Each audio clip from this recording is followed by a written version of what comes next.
Good morning! Morning. Good morning, kids. Uy, naantok pa. Good morning. Hello po, good morning. Happy Monday, kids. Ito na yung solid na week ng nila, school nila. Talagang Monday to Friday na sila, guys.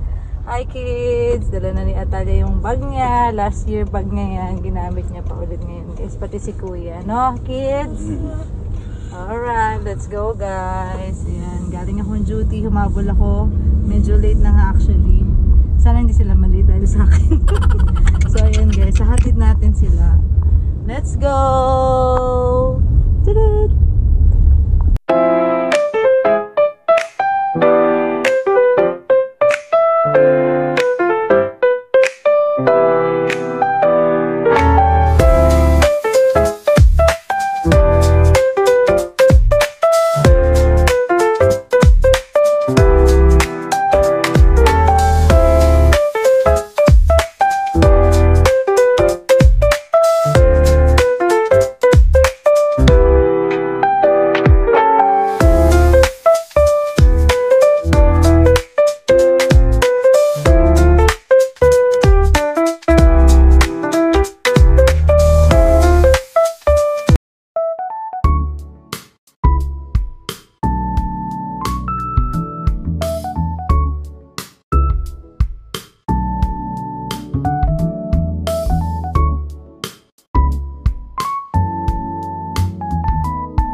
Love you Bye, guys. kids! I love you. See you later. Assist mo si Atalia, Ace. Kuya, help mo siya po. Okay, good. Ayan na sila. Lakad na sila. Mga magkapatid. Ayan na sila.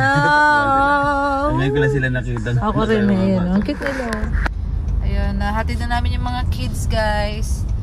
Andito na naman kami ulit sa Foodland. Parang kakadaan lang natin dito sa Foodland, guys. Pero ewan ko kasi. Bakit nga ba, Daddy? Kasi Hindi ako nakapag-defrost, hindi guys. siya nakapag-defrost, diba? Ang bait niya. Dininala ako ng pork chop. Yun yung ulam namin. Kasi siya yung magluluto ngayong araw. Ng ulam namin ng lunch at saka dinner. Yun. Isang beses na kami nagluluto, guys, para para hindi kami masyadong matoxic. Dalawa naman. Ayaw nga pala, dalawa, sorry. Umaga, breakfast, nagluto pala siya. Di pa ako kumakain ng breakfast na niluto mo kasi sumama ko agad. So, ayan, sa Foodland ulit. Huwag ka mag-alala, mami, hindi lang. Oo, ikaw pa. Sorry naman. Guys, sa Foodland na kami. Ayan, di ko alam kung anong aanuhin natin, bibilhin. Pork chop lang daw. Sana wala tayong makitang pwedeng bilhin ko. Charot. Here we go. Parang nagiging favorite natin to, Daddy. Lapit lang kasi sa bahay to, guys. 5 minutes away. Ready pala yung outfit ko sa ulan, Daddy. Sarap. Ay. Naliligo pa siya sa ulan. Sarap. Naliligo. Ay, libreng hilamos na, guys. No pets allowed. Bawal ka pala dito. Okay. No pets allowed. Let's go. Basket. Pork chop lang pero may basket, no? Ayos ba? Pork chop pero may basket. May sticker ka, Daddy, yung sa bag ata ni Atalia to. Dumikit sa'yo. Oo, sakit mo to. Wait lang. Hindi, baka accidentally. Ayan na. Ayan, masyado pa. Lamig, guys. Naka-jacket ako pero lamig. Ito, 3 piraso lang 7. Yung isa 6, guys. So, din na yan. May iba pa tayong ulam dun. May adobo pa eh. Isa lang. Okay, dalawa na yan. Okay na yan, Dad. Let's go. Bumili kami ng milk ni Ila is 3.99.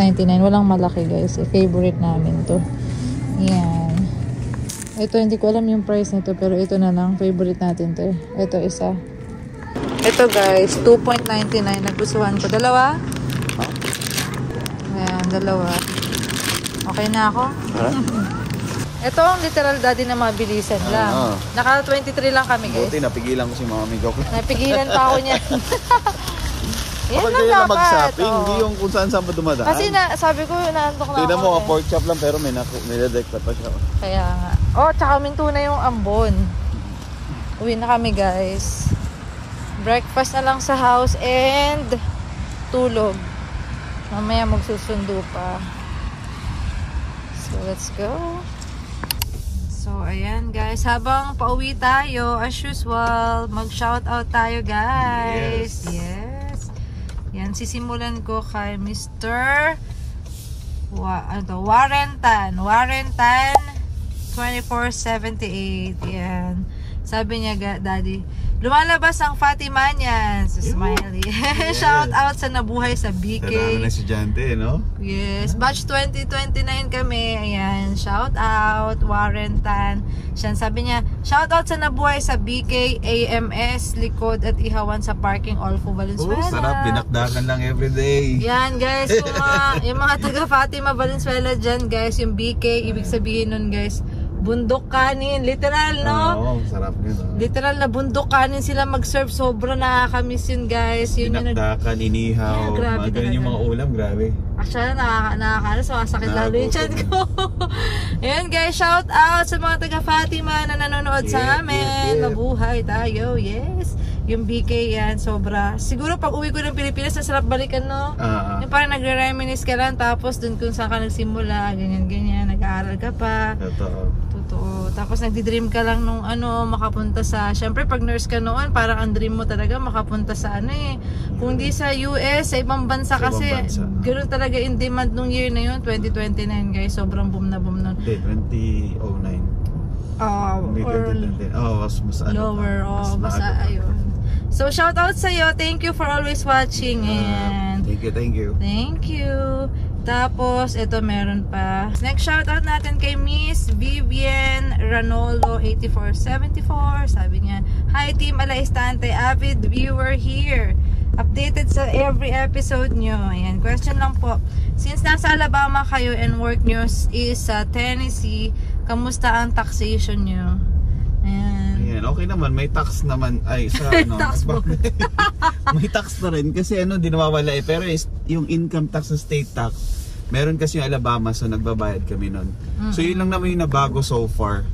And then napansin ko nung nag-update ako ng mga insurances, mas mura pagka nangatira ka sa Alabama compared sa Tennessee. So yun parang break even lang din sila. So pero kinakaltasan din tayo sa Tennessee. Oo, kinakaltasan din lagi. Dalawa kasi yung Tennessee kasi walang income state tax parang ganun. Okay. Yung Alabama lang. Mas maalam siya guys sa tax kasi ako hindi ko alam so sinisilip ko kasi mga payslip pero halos di naman nagbago. Hindi mabigat. Hindi naman okay siya guys. Mararamdaman din pero di na lang pinapansin. Hindi na lang pasin kasi may stress ka lang. Pero yun nga, napansin ko mga car insurance, medical insurance, parang mas cheaper dito sa Alabama. Kasi mas more on city type ang ng Tennessee. Parang mas develop, kumbaga kung i-compare dito sa Alabama. Medyo laid back yung Alabama ng konti guys. So ayun, thank you again Miss Vivian. Ayan guys, next shout out tayo sa kay di ko alam kung lalaki o babae. Ayan, ito na lang ang kanyang username, The Tan Family Diaries. Ayan, sabi niya, hi po, me and my husband are watching your vlogs po from here sa UK. Wow, taga UK, hi. Nakaka-excite na yung feeling every time we watch your videos po while retro pa, and na-inspire din po na mag-vlog.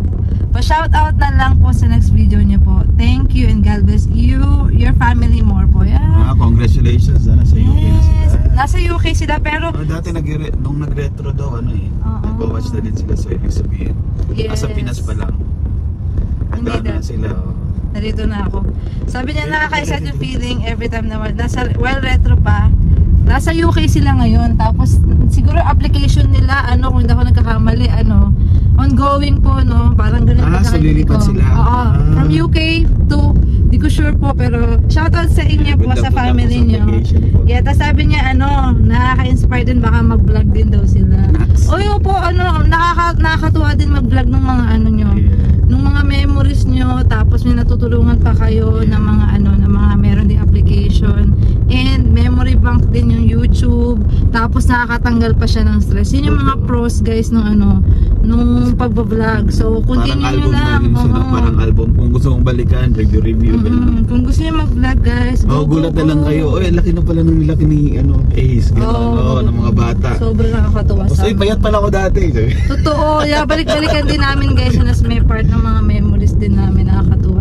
So continue nyo lang din kung mag-vlog kayo soon. Ayan. Ito pa guys, meron pang isang family rin to. Nakita ko yung niya, yung kanyang tag doon, yung parang yung photo, yung icon niya. Ito, sige na. Ayan, lutang na ako, di ba? Ayan, Team Andres, sabi niya, good luck sa school, Kuya Ace and Natalia, pa-shoutout po sa next vlog. Ayan, hello Team Andres. Ayan, nakakatuwa naman. Team din sila, family. Hi po sa family ninyo and shoutout. Ito, nakakatuwa to si dati na siya nag-comment tapos nag-reply siya. Si Nurse Chichay, hi again sa iyo Nurse Chichay. Sabi niya, salamat daw sa pag-shoutout. Ano dito daw? Eh, ang ganda ng pangalan ng Chichay. Ang cute ng name. Opo. Sabi niya, by the way po ma'am, sabi niya, you look more prettier on your lipstick. Pabulong sana ng anong shade at brand po. Thank you. Pabulong na pero i-announce ko dito. Kasi di naman sa pag-aano parang gusto rin na maka-work ko yung ganitong shade daw, bagay daw sa akin. Naks naman. Baka naman. Hindi kasi ayun nga. Ayun, sige na nga. Basta yun, thank you sa pag-notice. Hindi siya sponsored pero thank you sa pag-notice. Pero sa totoo Nurse Chichay, itong lipstick ko na to, since dumating kami dito noong 2023, ito na yung dala ko. Siya, L'Oreal na 225. Sa ko lang yun sa Shopee ko lang siya nabili. Actually, isa lang yung dala ko noon. Dati, totoo to. No joke. Hanggang ngayon ginagamit ko lang siya pag duty ta sa alis. Kasi parang nagustuhan ko siya pag ko ano yung maganda sa akin, yun na lang yung lagi kong ginagamit. So yun na nga, siya, L'Oreal. Ba yung pronunciation ko? 225 yung number niya, guys. Sige, ko lang yung picture dito. Tapos, nung dumating si mama, nagpabili ako ng isa. So, parang nasusustain niya yung meron pa ako. So, ayun guys. So, sa mga susunod dito na pupunta dito sa US, sa galing Pilipinas, papabili ako. Wala kasi siya dito, guys. Sa totoo lang. Hindi ba? Kahit sa Timo. Oo. Wala siya dito. Wala siya dito sa Timo, daddy. Sinerch ko na siya. Wala rin siya dito sa mga mall dito, guys. So, ayun. Sobrang precious sa akin yung lipstick na to. So, thank you sa pag-notice, Nurse Chichay. Ang haba na ng kinento ko, puro tungkol lang naman sa lipstick. Thank you. Ayan. Yan, ito. So, para naman may kabuluhan yung mga tungkol sa lipstick. Ito naman, next, informational to, guys. Meron nag-comment si Miss Jing Moreno, ayan. Kasi merong nagtanong sa dating vlog na about sa schooling ng mga bata kung sa kalagitnaan ba papasok yung anak nila is madali lang ba. Tapos may nag-comment siya, ayan, regarding school, sabi niya, madali po. Kasi it's a must that kids should be in school here in the US. It's the law, public schools accepts anytime. So, ayun guys, sana nanonood ka pa sa amin. Ayan, sabi niya, madali naman daw kung ipapasok nyo anytime yung kids. Kasi nga, law nila yun dito na dapat mag-accept lang ng mga students. So, ayun, thank you sa pagtulong, Miss Jing. Tapos pala, depende sa state din pala. Minsan, depende sa state? Hindi, iba to. Depende sa state, pwede ka mag-homeschooling. Oh yeah, iba namin ka-work guys, nag-homeschooling sila, no? Pero para sa amin kasi pag in-homeschool mo parang malilimitahan yung socialization guys eh. Kahit gusto nila walang kakayaan. May mga ganun, may mga kakilala kami ganun sa sa work facility. Pagka nakita namin sobrang mahihain, talagang iba ang batang pumapasok sa school guys. Mas kaya pala ingay na is, no? Tsaka kahit natatakot din kami syempre guys, hindi mo maalis sa parent, diba? Pero ganun talaga. Pero kailangan mo rin i-let go para matuto eh. Face the reality. Yung socialization nila mapapractice kapag sa school. Kaya para sa amin, mas okay sa amin na ipasok sila sa isang regular school guys. Ito sa public. Mas marami pala ang bata sa public dito sa amin guys kumpara dun sa naka-private school. Napansin lang namin yun guys. Ayan, so ayun, meron pa isang informational lang guys before kami baba. Actually, nasa bahay na kami guys. Para lang sa mga nagfa-follow sa atin. Ito si Mami Fides. Ayan, Mami Fides. Mami Fides, Alaistante, Mami Fides. Ayan. Hi ma, sabi ni Mama. Form 137 yun, Daddy Med, at binago lang ang name SF10 ngayon. Same form lang naman at walang nabago sa format. Then, ang card SF9. school form. Si Mami Pitpit kasi teacher siya sa Philippines. Yeah, so alam teacher niya. sa Prabi, oo. Yes, alam niya guys. So alam niya. Siya din nagsabi sa amin kung ano yung mga kukunin ganun. Yeah. Pero ano naman, alam naman ng mga teachers din yun. Yes, kung sakaling magta-transfer, pupunta ng ibang bansa yung anak ninyo, alam na nila kung ano yung mga forms na ihanda. Pero yung comment ni Mami Pitpit, ipopost ko dito. Thank you, Mami La. Thank you sa help niyo po. Para ma-follow up niyo kung wala. Yes po. So, ayan. Yun lang about sa mga school, etc. Baba na kami, guys. Thank you. Siguro pagpapatuloy ko yung shoutout mamaya. Papagising ko or tingnan natin, guys. Thank you. Ayan. Excuse me sa magulong buhok. Ayan. Dito na kami. Nakaka-enjoy kayo kausap, guys. Sobra yung mga comments ninyo. Natutuwa kami, guys, na sagutin yung mga comments ninyo. So, I hope nakakatulong yung mga pinagsasabi namin. Pero, ayun, nakakatuwa na, may nakakausap din kami kahit sa ganitong way, guys. Nakakawala siya ng stress. So, ayun, ang daldal ko na naman. Wala ka na ba stress mo, Mami? Stressin kita ulit. Daddy Epa. Ako yung taga-stress ni Mami. Ito ang breakfast namin today, guys. Texas na sauce. Ito, adobo and ham and bacon, guys. Napaka-healthy talaga. Nawala na yung healthy ko, Daddy. Healthy living ko dahil sa'yo. Sarap. Ako sili lang, sili. At sauce pa lang. Ayan, guys. Breakfast lang tayo. Siguro, lang ako. Sige na nga. Ano muna ako ngayon? Ayoko ng sili. Mapdito siya. Ang amin. Laan yun. Nakatulog na. Mga 4 hours mahigit. Sunduin na namin yung mga bagets. Si Daddy, ewan ko, hindi natulog ata. Excited siya mag-duty, guys. Pero nagsundo pa siya. Excited mag-duty pag nagising na umaga. Pero pag di makatulog, bumalik talaga. Hindi ka nakatulog. Nagigis lang naman rin. Let's go. Sundo. Alang energy. Ganda ng truck, guys. Ang ganda ng panahon ngayon. Ang panahon ngayon ay maaraw. Mas mamaya kukulim. Ayan, makulimlim na doon.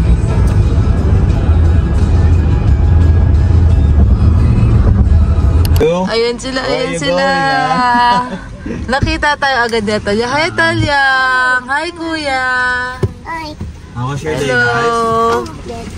Good. Oh, ayos Good, na. good, Dapat si good. Kuya pala. Good. Pero okay lang yan. Kasha. Sa kabila si Kuya. Bang, yun ang gusto niya. Oh. Look ko sa backpack ko. Wow, Check my phone. Ito, last time. Okay lang yan. Ang galing mo naman. Kuya Ace. Sit properly, anak. Look at that corn. Hello. Hello. For chicken. Wow, na-busy siya ngayon, no? Look at the chicken. Banana.